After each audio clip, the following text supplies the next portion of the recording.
Welcome!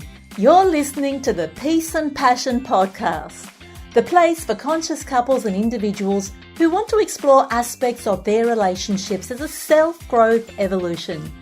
I'm your host, Iman Iskander, and I'm a couples therapist and counselling coach on a mission to shore up your relational life with useful information and tips, as well as inspiration and ideas from the great minds of our guests, so you can skillfully and confidently and mindfully navigate the relationship with yourself and with others and with all of life and its challenges.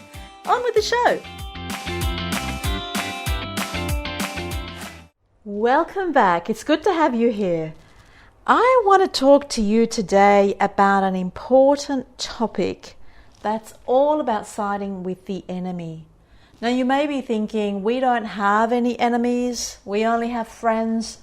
But you know, it can be anybody that your partner has been offended by, anybody that your partner is complaining about. What's really important here is that you hold the space for your partner and you express understanding by siding with them rather than taking the opposing position. Have a listen to what happened between Harry and Sally. Well, Sally's boss challenged her. He didn't treat her very well. He was kind of not expressing very positive things and ripped into her in front of her colleagues at work. He challenged her over her knowledge about a particular project. He queried the statistics that were in there, and he didn't even do it with respect. So of course, naturally, Sally was offended. And when she came home, she was telling her partner all about it. And Harry listened at first, but then he said, "You're overreacting. I've met the guy. He's logical and reasonable. He probably had something important to tell you." And well, Sally kept on going. She said, "You know, he's trying to get rid of me. He just doesn't like me. I know they're downsizing, and he just doesn't like me. He doesn't respect me." What did Harry respond with? "Look, you're probably paranoid. You know, it may not be as big as you're making it out, and you need to get a grip." Now, do you think that Sally would have been pleased with that response? Do you think she would have bonded with her partner about this? She responded with, "Well, just forget it," and walked away. Now, it wasn't a holding container. It wasn't a container where both of them were talking about something that irked her and allowed her to express her hurt, her pain, and to think through solutions perhaps, and to invite opinions.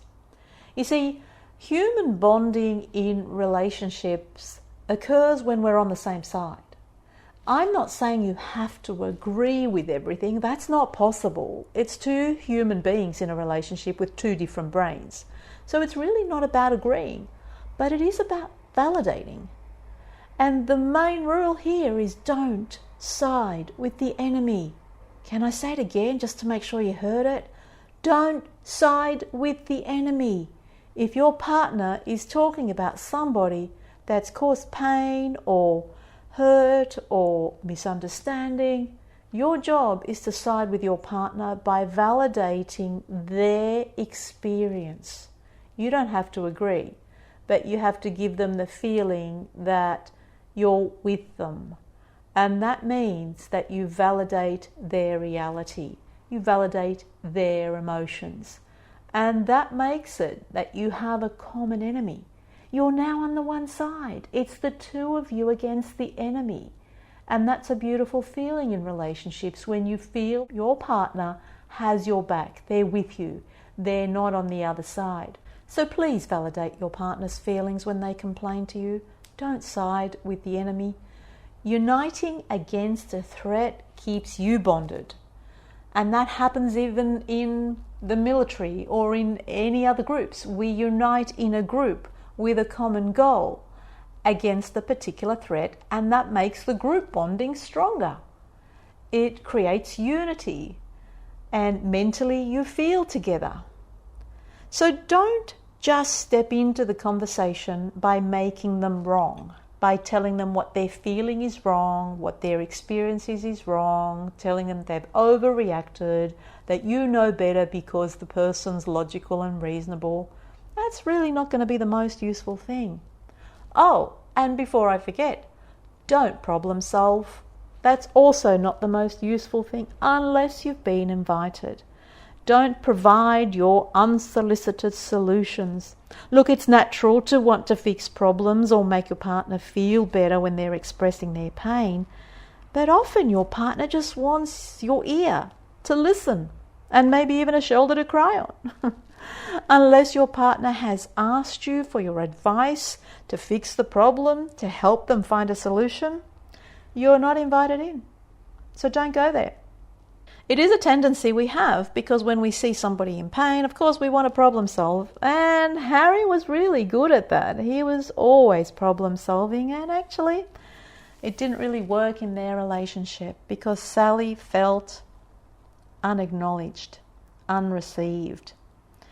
And so your job, if someone's complaining to you, is to understand first before you give any advice. And your job is to validate them and their reality and express your understanding and validate their emotions. Let your partner know that you understand what they're saying. Look, here's a few things that you might be saying. For example, Harry could say, "Hearing that makes perfect sense why you're upset." He could even just say, "Hey, that sounds terrible." He could even say, "I agree with how you see it." He didn't say, "I agree with your perspective." He didn't say, "You are right." "I agree with how you see it." It is her perception. It can't be wrong. You might even say, "I'd be stressed too." Or how about saying, "That would have hurt my feelings too." It really is just about acknowledging where your partner is at and validating their feelings. When you side with the enemy, you are automatically on the other side and you've created a rift between you. There is no holding container. There is no safe space between you. Your relationship is a thing that needs protecting, and those threats are everywhere. It's your job to protect it. Take good care now. See you in the next episode. Thanks for listening to the Peace and Passion podcast. If you'd like to stay in contact, make sure you subscribe to the show in your podcast app so you don't miss an episode. Now, if you liked something here or if something resonated with you, I'd love your encouragement to keep this going. You can do that with a review, a like or a share, or just by telling someone that you think will benefit from hearing this podcast. Take good care now.